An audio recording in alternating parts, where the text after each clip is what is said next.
L'économie française va mal et pourtant nous avons de jeunes créateurs pleins d'idées.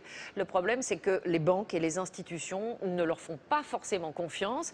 Ils sont parfois plus soutenus aux États-Unis qu'en France. Exemple avec deux jeunes inventeurs qui incarnent la problématique de la fuite des cerveaux. Le reportage est signé Isabelle Delion et Olivier Combe. Aux États-Unis, elle existe pour de vrai. La voiture-avion qui déploie ses ailes et s'envole.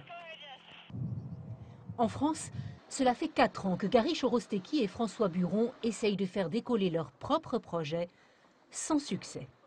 On est dans un pays où il y a assez peu d'ouverture vers le futur, vers la créativité, et c'est souvent là où les ennuis commencent. Ni voiture ni avion, leur invention ne rentre pas dans les schémas classiques. Impossible de trouver des financements. C'est toujours très difficile, lorsqu'on arrive avec quelque chose de réaliste et de présenté, de s'entendre dire mais c'est dommage que vous n'ayez pas, vous, à titre personnel, 300 000, 600 000 euros ou 2 millions d'euros pour mettre sur la table. Ce jour-là, il rencontre Christian Karl, chef d'entreprise installé dans la Silicon Valley, qui va les conseiller. Les gens vont vous considérer de base comme des gens bien. La notion du capital risque est complètement différente dans la Silicon Valley. Il y a véritablement des investisseurs qui sont parfois des particuliers, parfois des entrepreneurs qui ont revendu leur entreprise, qui sont capables d'investir véritablement à risque avec un projet qui n'existe que sur le papier. S'exiler pour réussir, Laurent Villerouge n'a pas eu le choix. Le déménagement se prépare. Ouais, le déménagement est en route. En juillet, il s'installe à New York. Ce Toulousain a inventé le trottoir qui produit de l'électricité quand les passants marchent dessus.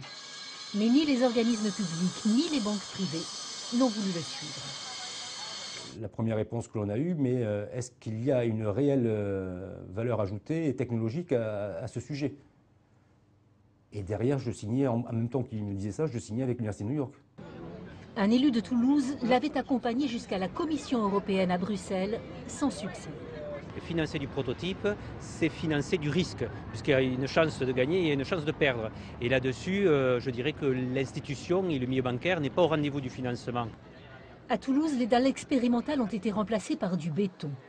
En Amérique, Hervé Villerouge peut compter sur une dotation de 150 000 € de l'État de New York.